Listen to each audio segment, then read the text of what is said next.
அனைவருக்கும் வணக்கம். இது உங்கள் ஆதித்யா மொபைல்ஸ். இன்றைக்கி பார்த்தீங்கன்னா மக்களோட ஒரு பெரிய ஆன்லைன் முகம் போயிட்டுருக்கு. ஸோ ஆன்லைனில் பொருட்கள் வாங்குறது, ஆன்லைனில் தேவையான சின்ன சின்ன விஷயங்கள் கூட, சின்ன சின்ன பொருட்கள் கூட நம்ம ஆன்லைனில் ஆர்டர் பண்ணி வாங்க ஆரம்பிச்சிட்டோம். ஸோ இதில் வாங்கக்கூடிய லாபம் நீங்கள் ஆன்லைனில் ஆர்டர் பண்ணி வாங்கும்போது யாருக்கு போகுதுன்னு பார்த்தீங்கன்னா, வெளிநாட்டில் வசிக்கக்கூடிய வெளிநாட்டு வியாபாரிகளுக்கு தான் நீங்கள் வாங்கக்கூடிய பொருளோட லாபம் போய் சேருது. ஸோ நம்ம நாட்டோட பொருளாதாரம் குறையதோடு இல்லாமல் நம்ம சுற்றி இருக்கவங்களோட வருமானமும் இதனால் குறையுது. நீங்கள் என்னுடைய கடையில் தான் பர்ச்சேஸ் பண்ணணும்னு இல்லை, நீங்கள் எந்த பொருள் வாங்கினாலும் உங்கள் ஊரில் இருக்க லோக்கலில் இருக்க மக்கள்கிட்ட, லோக்கலில் இருக்க கடைங்கள்கிட்ட நீங்கள் பொருட்கள் வாங்குங்க.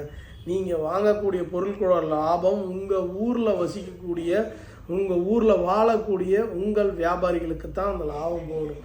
அவங்க சம்பாதிக்கிற பணத்தை அவங்க நம்மளுடைய உள்ளூரில் தான் அவங்க வியாபாரத்தை இன்வெஸ்ட்மெண்ட் பண்ணணும்.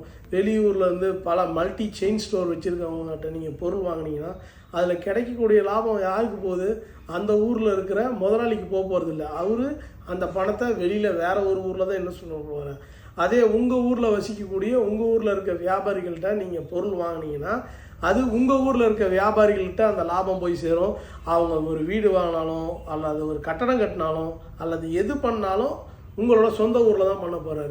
அப்படி அந்த மாதிரி சொந்த ஊரில் வியாபாரம் பண்ணும்போதோ அல்லது வர்த்தகம் பண்ணும்போதோ பொருட்கள் வாங்கும்போதோ விற்கும்போதோ உங்கள் ஊரில் வசிக்கக்கூடிய தொழிலாளிகளுக்கும் வியாபாரிகளுக்கும் அந்த லாபம் போய் சேரும். ஸோ என்னுடைய தாழ்மையான வேண்டுகோள் ஒன்று தான், நீங்கள் எந்த பொருள் வாங்கினாலும் லோக்கலில் இருக்க வியாபாரிகிட்ட வாங்குங்க. உங்களுக்கு ஒரு பொருள் ஆன்லைனில் கிடைக்குது, அது கடைகளில் கிடைக்கலையா, ஒரு கடைக்கு 2 கடை விசாரித்து பாருங்கள். நீங்கள் கேட்கக்கூடிய பொருள் கண்டிப்பாக இன்றைக்கி கிடைக்கும். அதே மாதிரி எந்த பொருளுமே ஆன்லைன் விலையை விட சேர்த்து கடைகளில் விற்கிறதே இல்லை.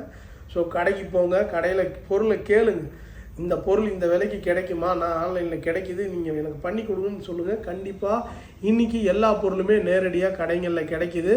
ஸோ தயவுசெய்து கடைக்கு வாங்க. என்னுடைய கடையில் இல்லை, நீங்கள் எந்த கடையில் வேணாலும் வாங்குங்க. ஆனால் நீங்கள் வாங்கக்கூடிய பொருள் உள்ளூர் வியாபாரிகளை ஆதரவு செய்வதாக இருக்கணும். ஆன்லைன் தவிர்ப்போம், வியாபாரம் காப்போம். நன்றி, வணக்கம்.